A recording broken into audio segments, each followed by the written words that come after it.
everybody, it is Sunday and I hope you are having a nice day despite the circumstances. It's Amy and Arlo and we are cooking up something special for your Sunday supper tonight. It's an old family recipe that I've jazzed up over the years and I think it's really the way to your guy's heart or your family's heart. Actually, I'm a meat and potatoes kind of girl, so it's a way to my heart too. I am making smothered pork chops. Oh, I have been dreaming about them all day long. Super quick, super easy. In fact, this is one of those recipes that will completely and totally make you look like a rock star, but it's start to finish about 30 minutes or even less. Okay, so the first thing I'm gonna do, I actually already started, is the recipe, actually my recipe, which by the way, you can get my recipe by clicking in the directions below or go to my website, thecookingmom.com, and just put in the search box, pork chops, and it'll come on up. But the recipe calls for thick pork chops. Seriously, it's whatever pork chops you can get your hands on. We went to the grocery store yesterday. I'm trying to go to the grocery store as little as I can to be safe, trying to stay home as much as I can. But we ventured out yesterday because we needed some things, and yeah, we found some pork chops. These happen to be boneless. They can be bone-in, whatever your family likes. Sometimes they have those family packs on sale. So, you know, just whatever's in the budget, whatever you can find at the grocery store. So I season them up with a little bit of salt and pepper, or you can use your favorite seasoning salt, and then just brown them for a few minutes on both sides in a little bit of oil. So we're not gonna cook them all the way through.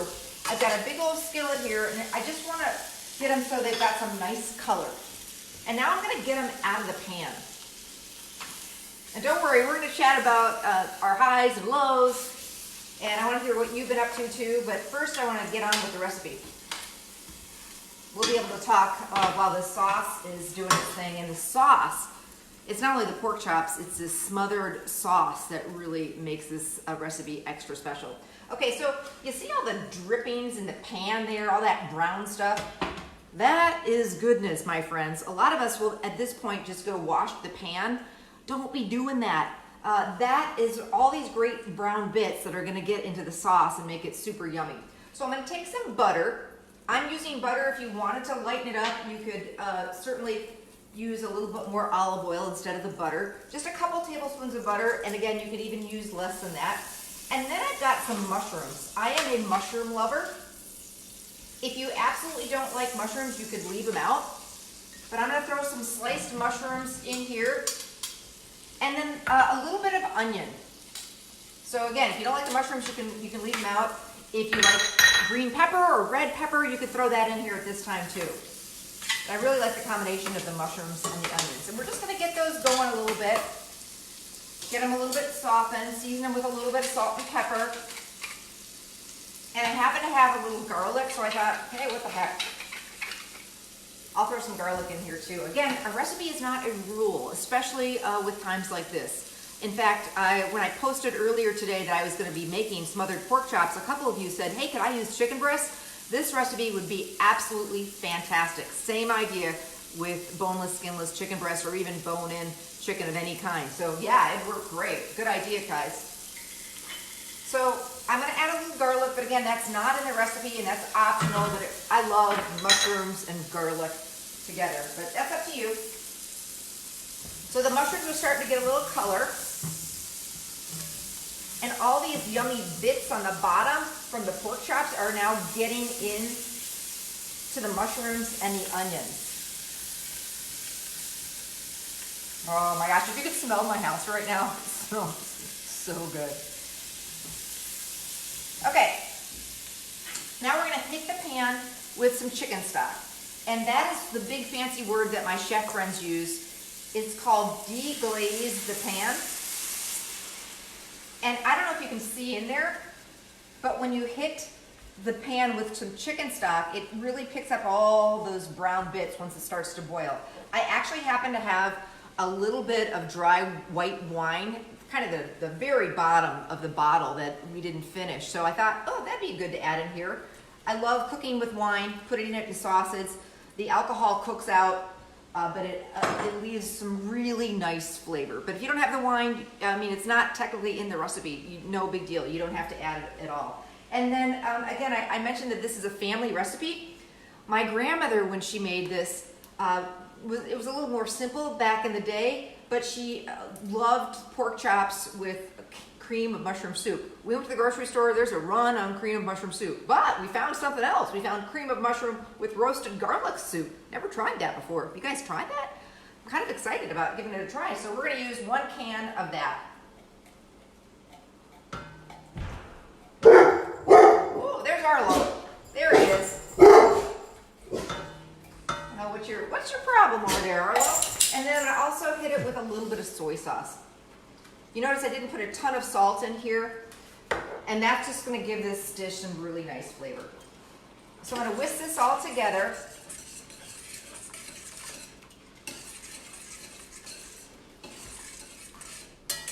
And you can see this gravy is so stinking delicious.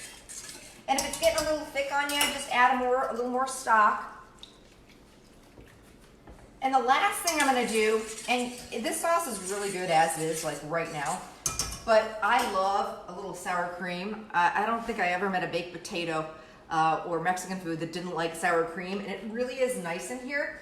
Again, you don't need to do a whole ton. You can just do a little bit, or you can leave it out altogether. But whisk that in here, and then we're gonna put the pork chops back in this yummy gravy and let them continue cooking.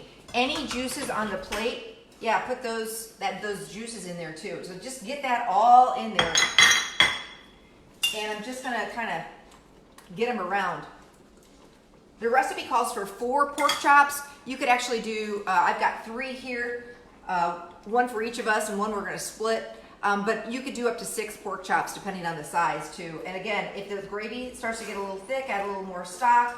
And the last thing I'm gonna add, and I happened to find this at the grocery store yesterday, it's some fresh thyme. Probably most of you guys don't have fresh thyme, but I was like, whoa, there's fresh thyme. And this lasts in your refrigerator for a really long time. Actually, it's one of my favorite, when I splurge on fresh herbs, I love growing them in the summer, but thyme is one of my favorites because it lasts a really long time. Basil goes really quickly if you buy it at the grocery store. It goes real quick, but thyme and rosemary really last a long time. So you notice if a couple of sprigs get in there, that's okay. You can just pull them out. But I'm gonna turn this down, and I'm just taking the leaves off the fresh thyme. But about a half of a teaspoon of dry thyme. You could actually go up to a teaspoon, but I'd start with about a half a teaspoon of dried thyme. And just let it simmer for a minute or two, and it's done. So first of all, I wanted to let you know, again, I want to thank you all so much for watching. Please give me the thumbs up, give me the wow if you like what I'm doing. I've so much appreciated the love, the support, the encouragement. This is kind of my way of doing what I can during these really tough times. So I love that you're loving this. I will be back here tomorrow with another delicious recipe around the same time, around 3:30. Also, I've got a special little surprise for you going on tomorrow. You can check it out tomorrow morning on Facebook. I thought we all could use some fun and a surprise. So check it out tomorrow morning on Facebook. It's just a hint, it's a little teaser. And I think you're gonna join in the fun and really love it. I always do these. I started doing the highs and the lows. Please let me know your highs and lows, what's going on in your day. So my highs were, I posted a picture on Facebook. I cleaned the house today, people, and let me tell you, there's a lot of living going on in our houses, much more than normal. We're spending a lot of time inside, and I've done a little bit here and there all week, but today it was like I needed to do a Sunday clean, and I did it, and it felt so good. So I shared a picture of my living room on Facebook, and you can also follow me on Instagram, by the way. You can just find me, put in the search, The Cooking Mom. So thanks to everybody. That was my living room. The whole house, not every room is done, but I did tackle the living room and the kitchen, and all the bathrooms are clean too. So it was a good start. Did I get it all done? No, I did not, but it feels so good. Didn't feel good while I was doing it, although I did dance, put the music on a little bit. But it feels so good now that it's done. My other high is that my daughter Ireland, who is at the University of Minnesota, has been cooking. She started cooking with me in the kitchen when she was a really little girl. Get those kids in the kitchen, especially now that we're home. Have them scrambled eggs, baked cakes, but she made a gourmet dinner and shared pictures of her dinner, and I was just so proud of her, proud of my baby for cooking. The Lowe's, you know the Lowe's. You know the Lowe's. And in Sheboygan, where I live, we got some not so good news. We have community spread here in Sheboygan. So it's sad, it's scary.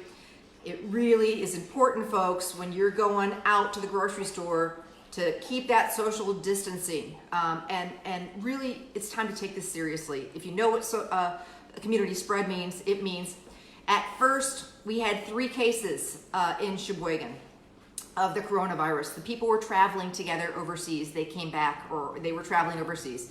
Then we had 3 more cases, but those cases were related to those 3 people. Okay, so then we had 6.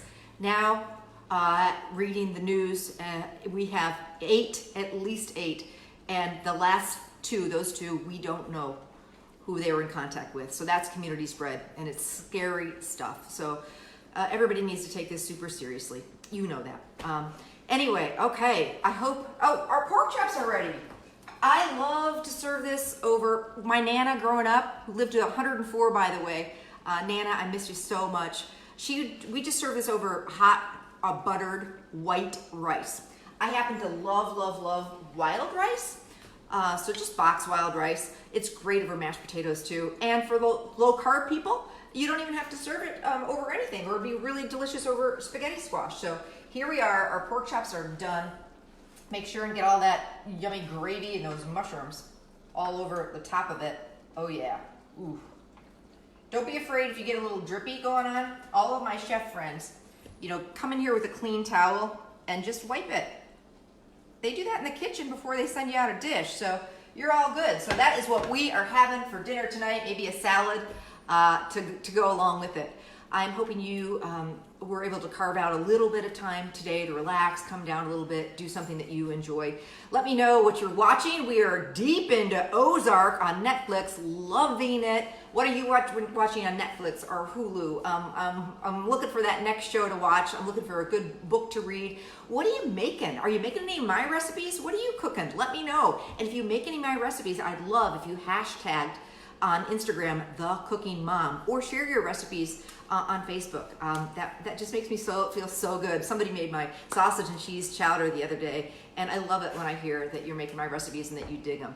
So yeah, I think that's it. I'm gonna hang out here on Facebook for the next half hour or so. If you wanna chat, you wanna share, you wanna let me know your highs and lows, you got any tips for me, and I will see you back here about the same time, 3:30 tomorrow, with another really delicious recipe, perfect for the week ahead. So have a great Sunday, everybody. You take care and stay safe.